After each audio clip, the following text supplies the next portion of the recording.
Hello everyone, welcome to Abhipedia. I am Roshni Gautam और इस class में आप एसएससी की तैयारी कर रहे हैं तो इंडियन इकॉनमी के पीवाईक्यूज करेंगे, जिससे आपको आइडिया हो जाएगा कि इंडियन इकॉनमी में कैसे क्वेश्चंस पूछते हैं, कैसे आपको अटेम्प्ट करना है क्वेश्चंस को, वो मैं आपको तरीका भी बताऊंगी।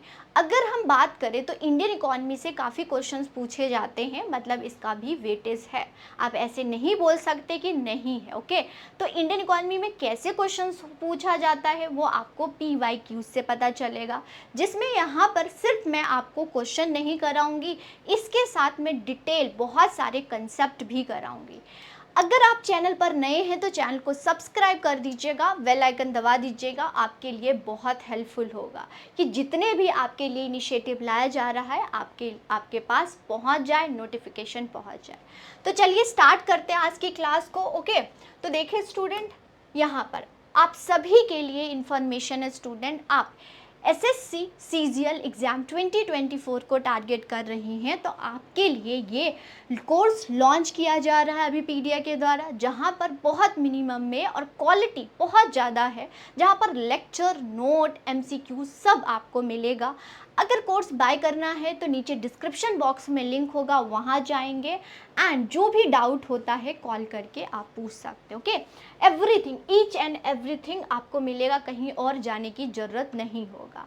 प्लस आप हमारे ज्वाइन कर सकते हैं व्हाट्सएप ग्रुप पर, जिसका लिंक डिस्क्रिप्शन बॉक्स में है। जितने भी पीडीएफ होते हैं यहीं पर आपको मिलेगा।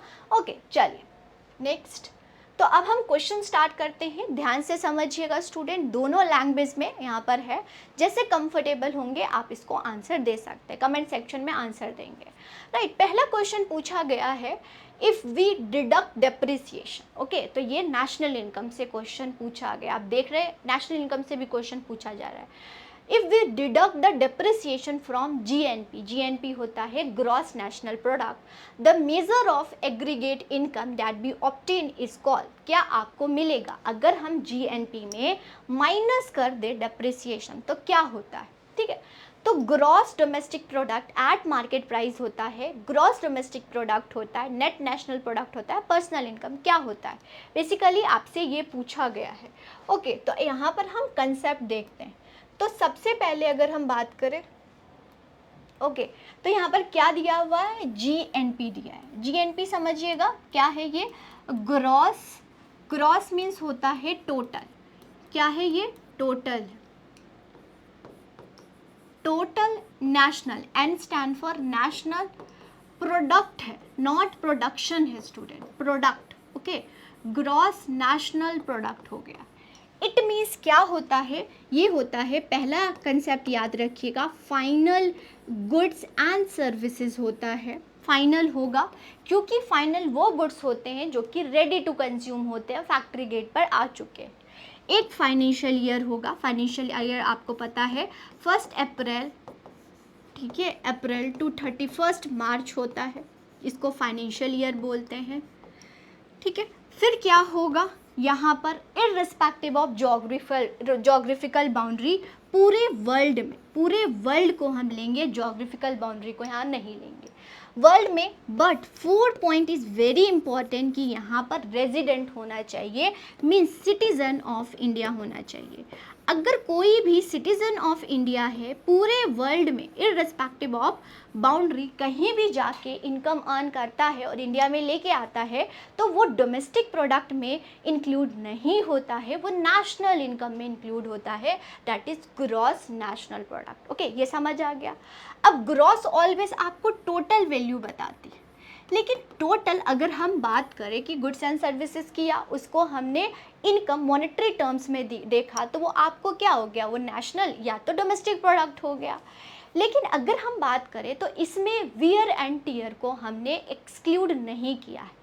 अगर आप कोई भी कैपिटल गुड्स की वियर एंड टीयर को एक्सक्लूड कर देते हो, मतलब निकाल लेते हो उसकी भी वैल्यू, मतलब ग्रॉस में से कुछ चीज़ माइनस कर रहे हो, माइनस क्या कर रहे हैं, depreciation of capital goods, depreciation. मान लो एक कैपिटल गुड्स की डेप्रिसिएशन होती है, मतलब वैल्यू कम होता है। एग्जाम्पल के तौर पे अगर आपने 100 रुपये की कोई चीज़ खरीदी, क्या अगर उसको बेचने जाओगे 100 रुपये में मिलेगा? नहीं, उससे कम में मिलेगा। तो इट मीन्स उसकी वैल्यू क्या हो गई, कम हो गई।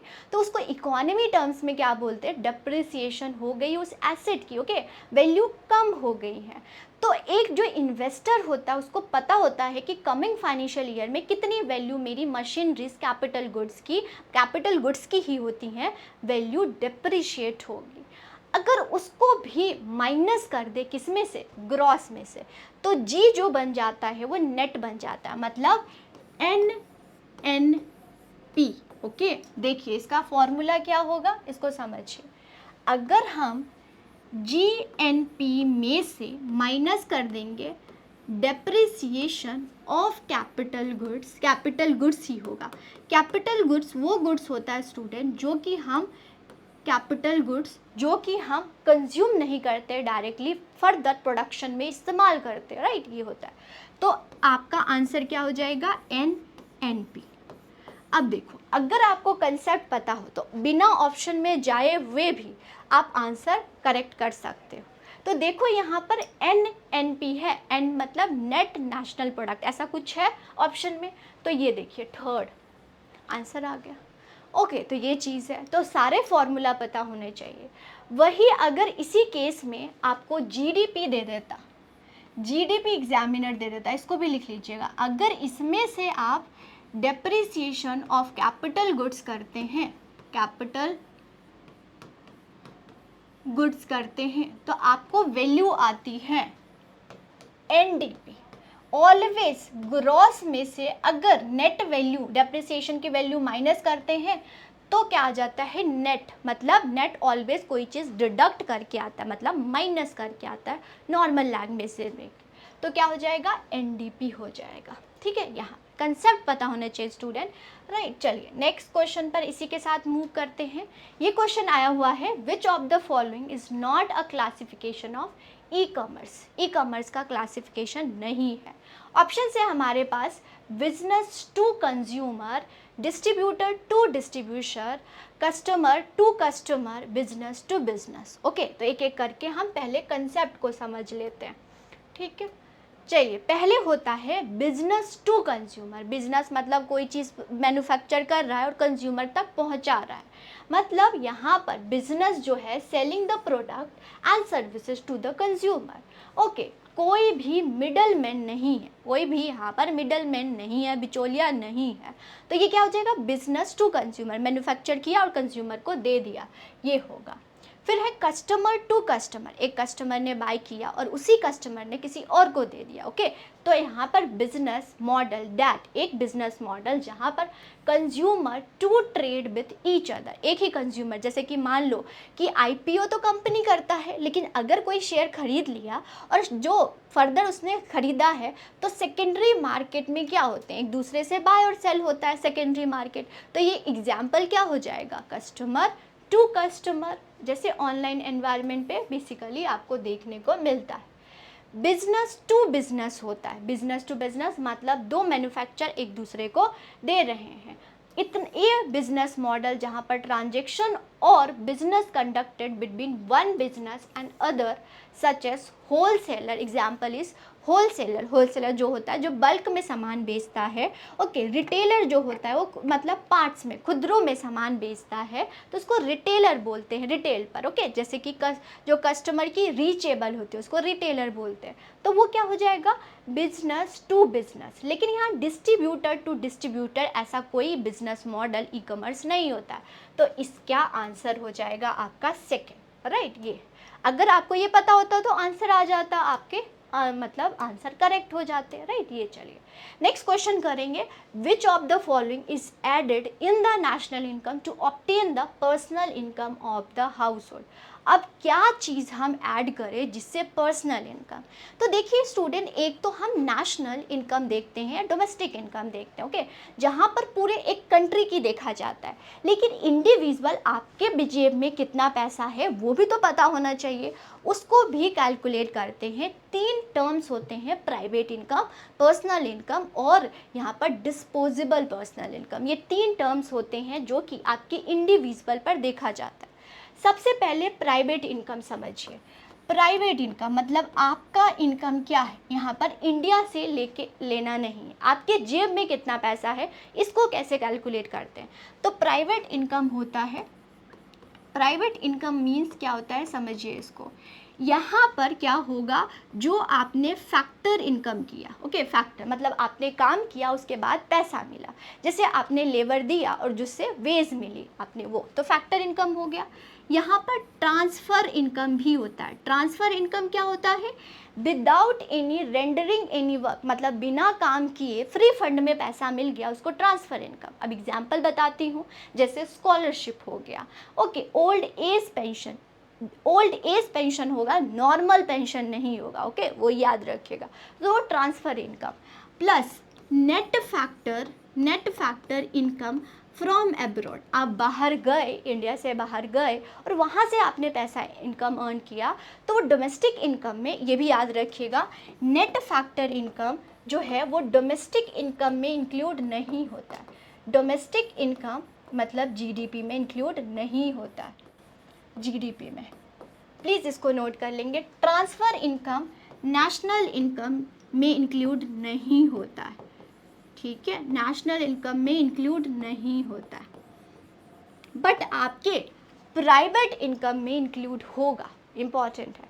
चाहे आप काम कर रहे हैं, चाहे फ्री फंड में पैसा आ रहा है, चाहे आप बाहर जाके पैसा लेके आ रहे हैं, ओके, वर्क किया लेके आ रहे हैं, वो सब आपकी प्राइवेट, आपकी इंडिविजुअल इनकम हो, राइट, प्राइवेट इनकम।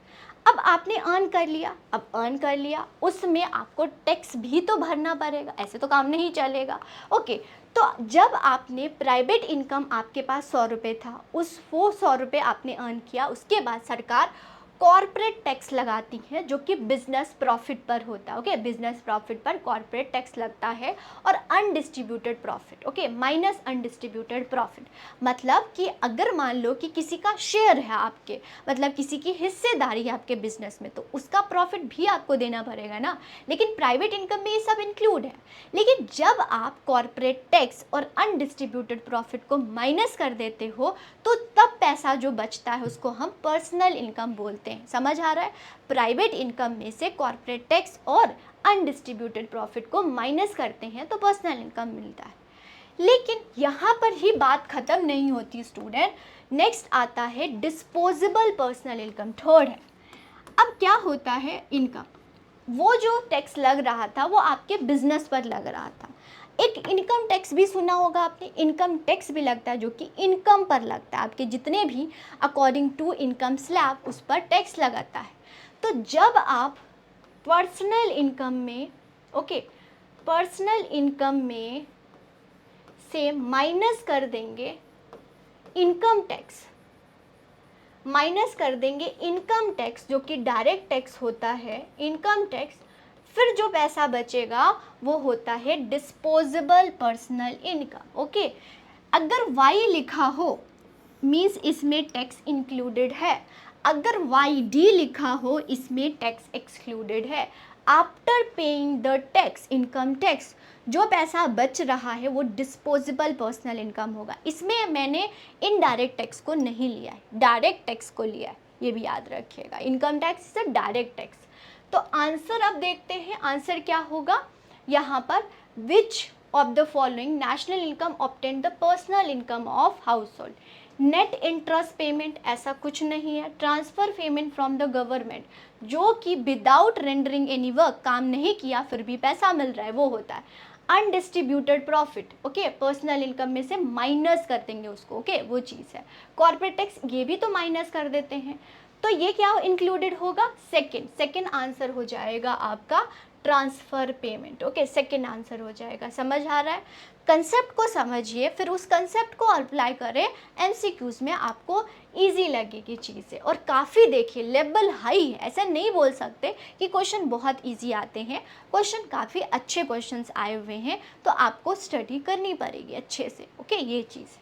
बट आपको अप्रोच, अब सब कुछ नहीं पढ़ना है इकॉनमी में, आपको एसएससी के लिए बहुत मिनिमम और टू द पॉइंट पढ़ना है, क्योंकि बहुत मिनिमम क्वेश्चंस आते हैं, इतना नहीं आता कि आप डेप्थ में जाओ।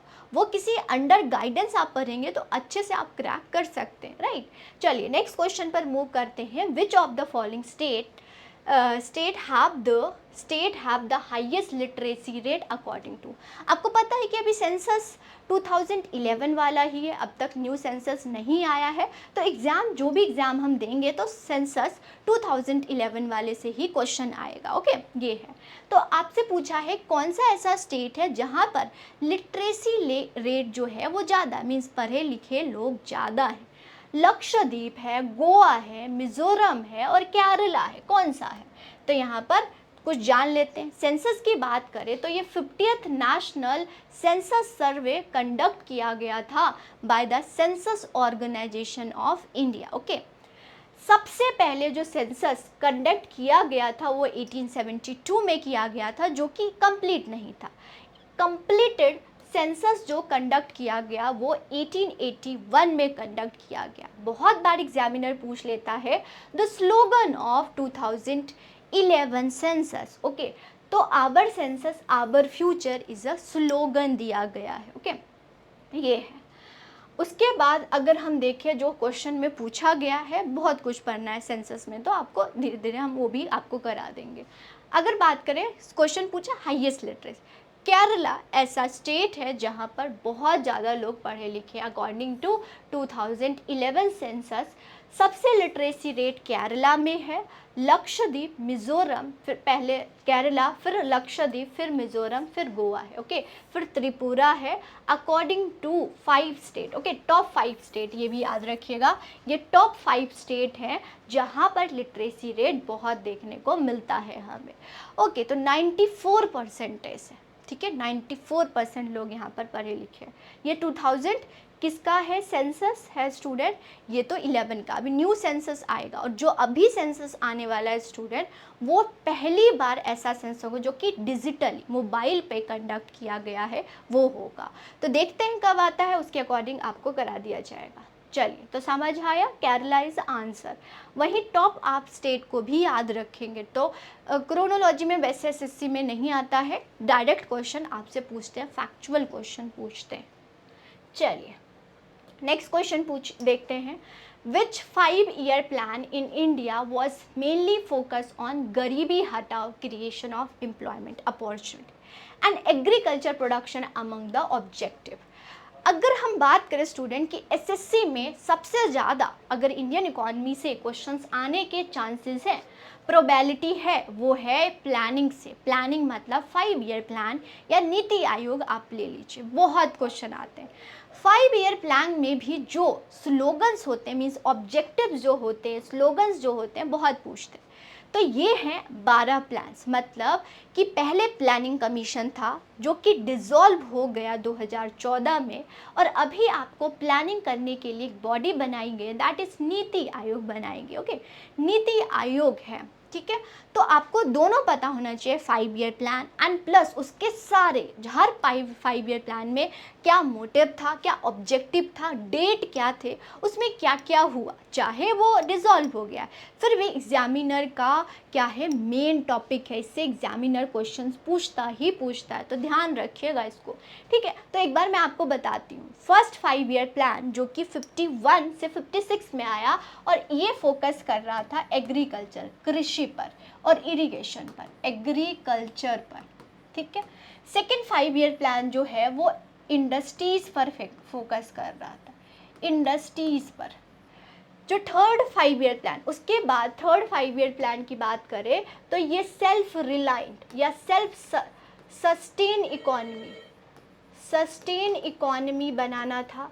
फिर 3 एनुअल प्लान्स आए, एनुअल प्लान्स, इसमें क्या हो गया था, सूखा पड़ गया था स्टूडेंट, जिसकी वजह से 3 साल का गैप ले लिया, 3 साल का गैप ले लिया था, 1966 और 66, 3 साल का गैप। फिर हम 4th प्लान लेके आए, और ये जो है फिर से सेल्फ रिलायंट या सेल्फ सस्टेनिंग इकोनॉमी। लेकिन अगर आपसे पूछे, थर्ड में भी था वही और 4th में भी, लेकिन अगर पूछे कि कौन सा 5-year प्लान जहाँ self sustaining economy, self reliant economy focus कर रही थी, तो वो थर्ड ही करिएगा, थर्ड को ही क्लिक करना है, प्लीज़ इसको नोट करेंगे। 5th जो प्लान है वो पॉवर्टी एलिवेशन, गरीबी हटाओ पर काम किया, ठीक है, ये है। फिर उसके बाद भी हॉलीडे आ गया था 2 ईयर के लिए, after 2 year, 5th 5-year plan. तो देखिए, याद रखिएगा, प्रा से। कब कब आया था, प्रा से याद रखना, दैट इज निमोनिक। प्रा है प्लान हॉलीडे, सेकंड है रोलिंग प्लान और थर्ड है एनुअल प्लान। जब थर्ड 5 ईयर प्लान आया तो हमने प्लान हॉलीडे लिया, जब फिफ्थ 5 ईयर प्लान आया तो हमने रोलिंग प्लान मतलब 2 ईयर के लिए लिया, ये 3 ईयर के लिए था। और जब एनुअल प्लान लेके आए तो 2 ईयर की, जो कि 7 5 ईयर प्लान के बाद लिया था, फॉर द ईयर 2 ईयर के लिए लाया गया, दैट इज प्रा लेके आए। Plan holiday, rolling plan, annual plan, okay 3 है, तो आपको पता होगा ये निमोनिक है, इसको ध्यान रखिएगा, ठीक है। आपके लिए बहुत इंपॉर्टेंट है, बहुत important, very very important topic अगर मैं देखूँ स्टूडेंट, ठीक है। तो फिफ्थ के बाद भी 2 साल का गैप लिया गया। 6 में अगर बात करें तो यहाँ पर 6 और 7 में इक्वालिटी की बात कर रहे थे, ओके ये है। 7th में अगर हम देखें तो रोजी रोटी प्रोडक्टिविटी पर काम किया, रोजी रोटी प्रोडक्टिविटी पर काम किया। 8th 5 year plan human development पर काम किया। 9th और 10th बात करें तो यहाँ पर भी सोशल जस्टिस के बारे में बात किया। 11 वेरी इंपॉर्टेंट, 11 जो है वो है आपका rapid growth, okay rapid growth और इंक्लूसिव डेवलपमेंट पर काम किया। सबका साथ सबका विकास, इंक्लूसिव ग्रोथ पर बात की, ओके। उसके बाद 12th में रैपिड ग्रोथ तो किया ही, इंक्लूसिव ग्रोथ तो किया ही, इसके साथ सस्टेनेबल डेवलपमेंट भी ऐड ऑन कर दिया। तो 12th में 11 12th में सेम है, लेकिन 12th में सस्टेनेबल डेवलपमेंट आ जाता। और अगर मैं एग्जामिनर, बहुत एक्सपीरियंस के साथ मैं आपको बता रही हूँ, एग्जामिनर कौन से 5 ईयर प्लान से ज़्यादा सवाल पूछते हैं, तो पहले से पूछ लेते हैं, सेकंड से पूछ लेते हैं, इसका ऑब्जेक्टिव पूछ लेते हैं, थर्ड से पूछ लेते हैं, ओके। फिर फिफ्थ जो कि गरीबी हटाओ है, 6 रोजी रोटी प्रोडक्टिविटी, फिर आपके 11th और 12th और 8th इनके ऑब्जेक्टिव आपको टिप्स पे होने चाहिए। ये नहीं कि पूछेगा नहीं, लेकिन मैं आपको रैंडम की बात करूँ तो रैंडम मैंने देखा है कि ज़्यादा एग्जामिनर इस 5 ईयर प्लान के ऑब्जेक्टिव ज़्यादा पूछते हैं स्टूडेंट, राइट। तो ये आपको आइडिया होना चाहिए कब कब प्लान हॉलीडे आया, रोलिंग प्लान आया, क्या है, कैसे है, ये सब है, ओके। तो यहाँ पर अगर हम बात करें तो 5 ईयर प्लान में गरीबी हटाओ, दैट इज स्लोगन, कब आया, तो फिफ्थ 5 ईयर प्लान, आपको याद हो गया होगा, है ना। तो फर्स्ट इज आंसर। तो ऐसे आपको क्वेश्चंस मिलेंगे। चलिए नेक्स्ट फिर से देखिए, नेशनल इनकम से क्वेश्चन आ गया, the year whose price are been use to calculate real GDP is called, okay. Real GDP को कैलकुलेट करने के लिए कौन सा प्राइस लिया जाता है, वेरी इंपॉर्टेंट और इंटरेस्टिंग टॉपिक से ये सवाल पूछा गया। Current year, constant year, base year, fiscal year. चलिए इसको जान लेते हैं क्या है। सबसे पहले आपको पता होना चाहिए जीडीपी। जीडीपी का मतलब होता है gross domestic product, right, gross domestic product. अभी हमने जीएनपी पढ़ा, अब जीडीपी देखो, कंपैरिजन करना स्टूडेंट। इसमें होगा final goods and services, first point. उसमें भी था फाइनेंशियल ईयर, मतलब एक साल जो कि हमारा फाइनेंशियल ईयर चल रहा है, मान लीजिए इसी ईयर का ले लेते हैं 2024-25 चल रहा है ना, तो ये 1 अप्रैल से 31 मार्च। फिर थर्ड इज वेरी, वहाँ पर क्या था, इररिस्पेक्टिव ऑफ जोग्राफिकल बाउंड्री, लेकिन यहाँ पर जोग्राफिकल बाउंड्री होगी। जोग्राफिकल बाउंड्री मतलब होता है political boundary plus other factor, right, वो होता है। थर्ड जो होगा वहाँ पर क्या था कि सिटीजन ऑफ इंडिया होना चाहिए, रेजिडेंट ऑफ इंडिया होना चाहिए, इंडिया का निवासी होना चाहिए। बट यहाँ पर हम जोग्राफिकल बाउंड्री लेंगे, लेकिन कोई भी चलेगा, चाहे वो सिटीजन हो या नॉन सिटीजन हो, कोई भी चलेगा, बट वो जोग्राफिकल बाउंड्री के अंडर वर्क करने चाहिए, गुड्स एंड सर्विसेज प्रोड्यूस करने चाहिए, ओके। तो हम उसको जीडीपी बोलते हैं। बट जीडीपी कैलकुलेट होता है एक बेस ईयर पर। यही जीडीपी अगर बेस ईयर पर कैलकुलेट होता है तो हम उसको रियल जीडीपी बोलते हैं, और यही जीडीपी अगर करंट ईयर पर कैलकुलेट होता है तो हम उसको नॉमिनल जीडीपी बोल देते हैं, ठीक है। ये नॉमिनल जीडीपी में एक कमी ये है स्टूडेंट, क्योंकि इसमें प्राइस एंड क्वांटिटी दोनों चेंज होते हैं। दोनों चेंज होता है, मीन्स इसमें इन्फ्लेशन को ले लेते हैं, ठीक है, इन्फ्लेशन इंक्लूडेड होता है। लेकिन यहाँ पर प्राइस को कांस्टेंट किया जाता है, प्राइस जो होता है प्राइस फ्लक्चुएट नहीं। आप देखोगे रियल क्वांटिटी कितनी इंक्रीज हुई है, क्योंकि महंगाई किसी देश की डेवलपमेंट थोड़ी ना बताएंगी।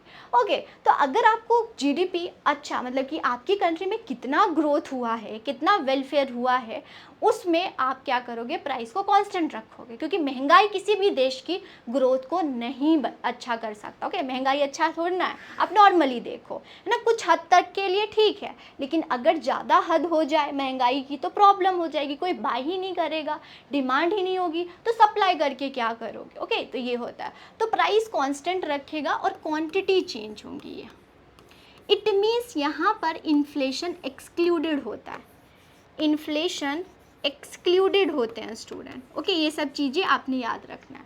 तो बेस ईयर और कांस्टेंट प्राइस पर कैलकुलेट किया जाता है real GDP, nominal GDP current year पर कैलकुलेट ईयर, इनमें प्राइस और क्वांटिटी दोनों चेंज होंगे। अब यहाँ पर कंक्लूजन है बेस ईयर। बेस ईयर कब लिया जाता है, डिसाइड किया जाता है, कैसे डिसाइड किया जाता है, इकोनॉमिस्ट के द्वारा डिसाइड किया जाता है, और वो बेस ईयर चूज़ किया जाता है जहाँ पर फ्लक्चुएशन इकोनॉमी में उस ईयर में फ्लक्चुएशन कम हो, है ना, कम हो, उसी में हम बेस ईयर करेंगे। तो अभी जो बेस ईयर चल रहा है स्टूडेंट, जो 11-12, अगर अभी न्यूज़ में देखोगे स्टूडेंट तो आपको 11-12 चेंज करने को बोल रहे हैं।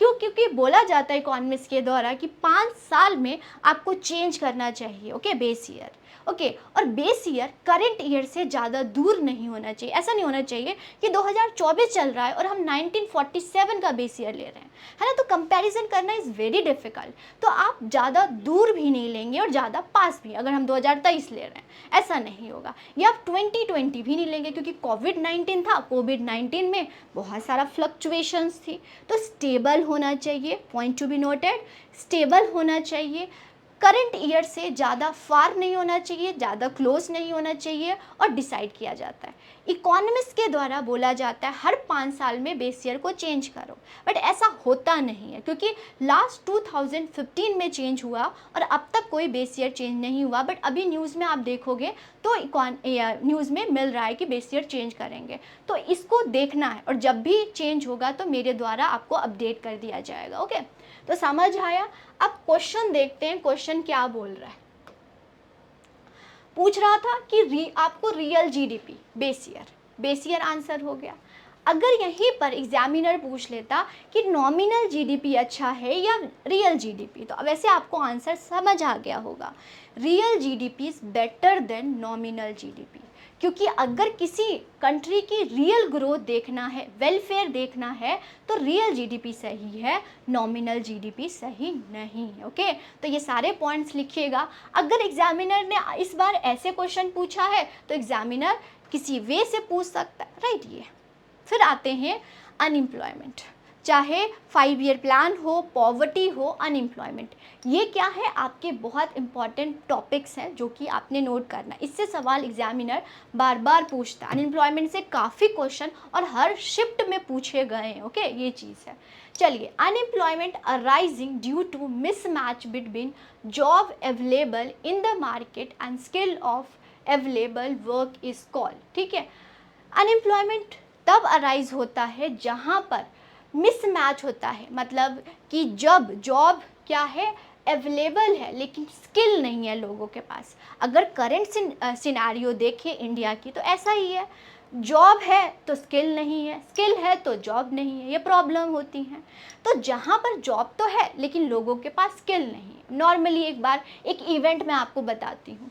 हुआ ये था स्टूडेंट कि बैंकिंग सिस्टम में हमने मॉडर्नाइजेशन किया, टेक्नोलॉजी को इन्वेंट किया, जहाँ पर जो पेपर वर्क था उसको स्विच करके, सब्स्टिट्यूट करके हम कंप्यूटर को लेके आए।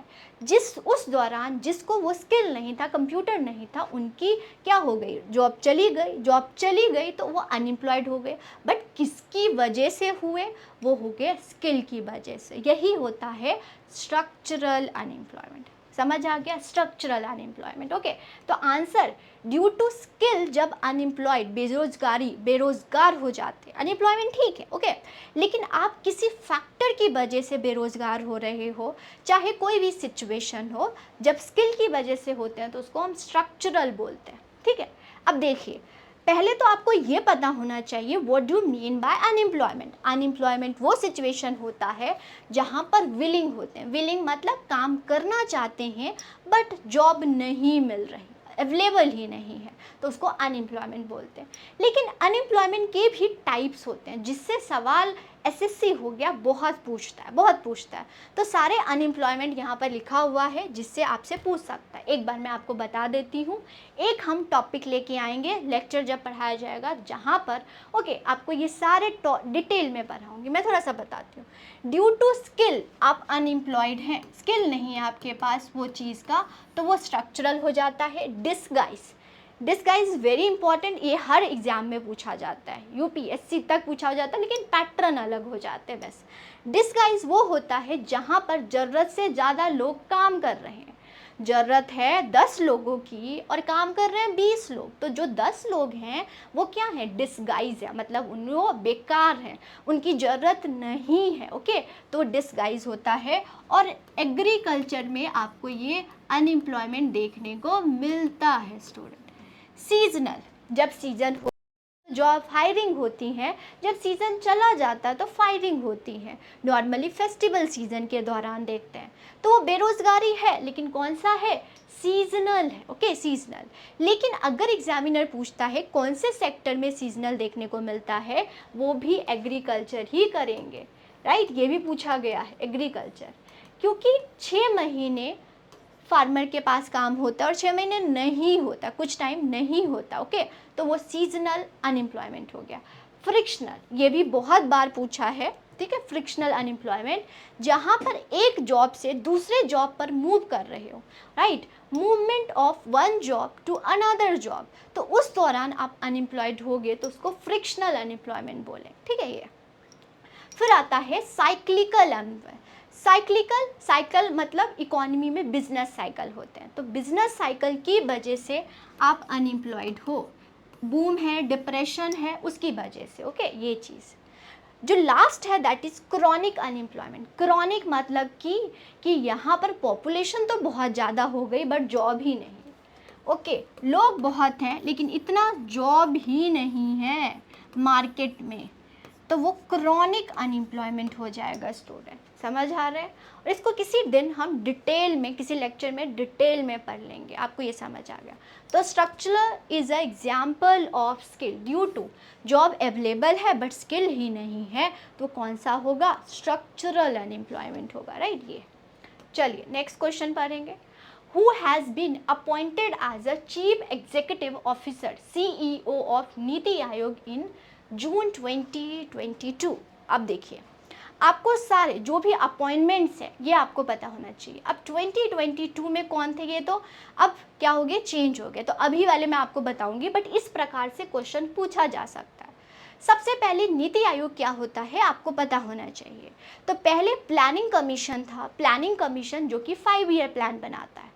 फिर बीजेपी गवर्नमेंट आई जहां पर प्लानिंग कमीशन को डिसॉल्व कर दिया गया और एक प्लानिंग बॉडी बनाई गई, दैट इज नीति आयोग। नीति आयोग का फुल फॉर्म है national institution for transforming India, जो कि फॉर्म हुई थी जनवरी 1, 2015 में। ओके, सारे डेट्स याद रखिएगा, डेट्स भी पूछ लेते हैं। यहाँ पर इसकी अप्रोच अलग है, 5 ईयर प्लान की अप्रोच अलग थी। ओके, इस पर भी हम बात करेंगे। तो नीति आयोग, अच्छा यहाँ पर है इंस्टीट्यूशन है, इंस्टीट्यूट नहीं है, ऐसे भी फुल फॉर्म पूछ लिया जाता है और पूछा भी गया है। तो एक एक चीज़ को आपने नोट करें, फैक्चुअल क्वेश्चन पूछता है बट इन चीज़ों में आपको कंफ्यूज कर लेगा। जैसे कि मैं आपको बताऊं, प्रोडक्ट की जगह प्रोडक्शन पूछ लिया था, कि जो जीडीपी में जो पी है वो दैट इज़ प्रोडक्ट और प्रोडक्शन, तो वो प्रोडक्शन नहीं है, प्रोडक्ट है स्टूडेंट। ओके, ये चीज़ है, आपको पता होना चाहिए। तो ये नीति आयोग है, नीति आयोग में बहुत कुछ पढ़ना है। लेकिन अभी के जो सीईओ हैं आपको मैं बताती हूँ, that is Shri BVR Subrahmanyam अभी के सीईओ हैं, जो कि परमानेंट बॉडी होते हैं और अपॉइंटेड बाय प्राइम मिनिस्टर जी के द्वारा अपॉइंट किया जाता है, जो 16 जुलाई 2020 को 25 फरवरी 2023 को आए। और इसको इससे पहले कौन थे? अरविंद विरवानी। ओके, इससे पहले ये थे। समझ आ गया स्टूडेंट? तो ये आपने याद रखना है। अगर कोई भी करेंटली चेंज होते हैं, CEO हो गए, मतलब इंडियन इकोनॉमी के बारे में बताऊं तो ये सब याद रखिएगा। चलिए नेक्स्ट क्वेश्चन पर मूव करते हैं। What does the M stand for MRTP act 1960? अब मैंने ऐसे क्वेश्चन आपसे पूछेंगे, बहुत सिंपल क्वेश्चन पूछते हैं। जैसे मान लीजिए प्लानिंग से क्वेश्चन, प्लानिंग हो गया, या स्कीम से, योजनाओं से क्वेश्चन पूछते हैं, तो योजना कब आई, कौन सी मिनिस्ट्री के अंडर है, ऐसे क्वेश्चन पूछते हैं। ओके, ये सारे।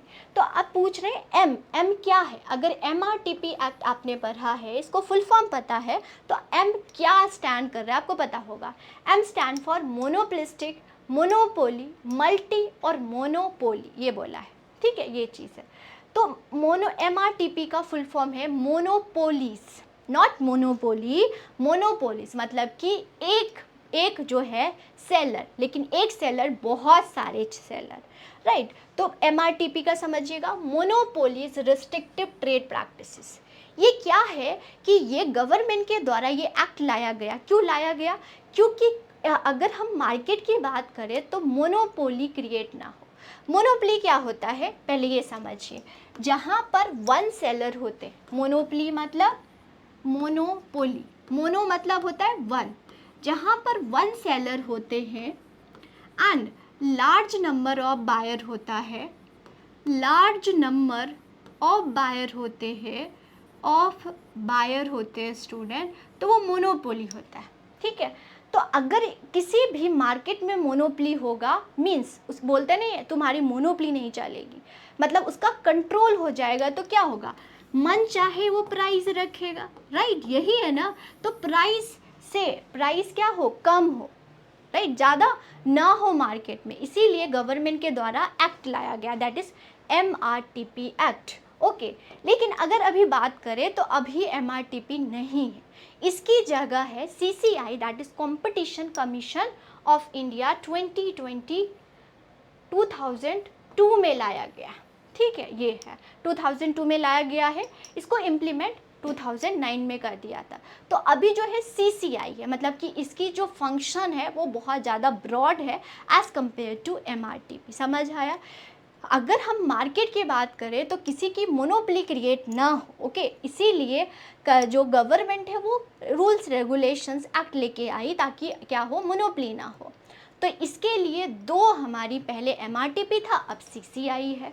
तो आपको ये पता होना चाहिए मोनोपोली। अब यहाँ पर देखो थर्ड भी और फोर्थ, बहुत बच्चे कंफ्यूज होंगे, लेकिन मोनोपोली नहीं है, मोनोपोलीज है। तो आपने जब डेफिनेशन पढ़ना है, फुल फॉर्म पढ़ना है स्टूडेंट, तो याद रखिएगा। तो आपको जब भी अगर आप हमारे कोर्स में देखेंगे तो आपको सारे नोट्स दिया जाएगा जो कि एग्ज़ाम पर्सपेक्टिव से होगा, प्लस बहुत है कि आप इजीली उसको पढ़ सके और एग्ज़ाम क्रैक कर सके। तो क्वेश्चन को देखते हुए डिज़ाइन किया गया है, राइट। चलिए, ओके। तो स्टूडेंट आज की क्लास में हम इतने ही क्वेश्चन करते हैं, फर्दर जितने भी रह गए हैं वो हम नेक्स्ट क्लास में कर लेंगे। ओके, क्योंकि बहुत डिटेल में हम कर रहे हैं तो काफ़ी क्वेश्चंस हैं आपके PYQs। जितने भी शिफ्ट में जितने भी क्वेश्चंस आए, चाहे इस ईयर, पिछले ईयर की या इससे पिछले ईयर, सारे मैं क्वेश्चंस करा दूंगी ताकि आपको आइडिया हो जाए, राइट। तो अब सभी से यही है कि अगर चैनल पर नए होंगे तो चैनल को सब्सक्राइब कर दीजिएगा। जो लेक्चर है इन्फॉर्मेटिव है माफ़ कीजिएगा, इन्फॉर्मेटिव है तो सब्सक्राइब कर दीजिएगा, लाइक कर दीजिएगा। एंड अगर आपको कोर्स बाय करना है स्टूडेंट और बिल्कुल स्ट्रैटेजिक तैयारी करनी है, क्वालिटी तैयारी करनी है, तो अभी ज्वाइन करें अभीपीडिया।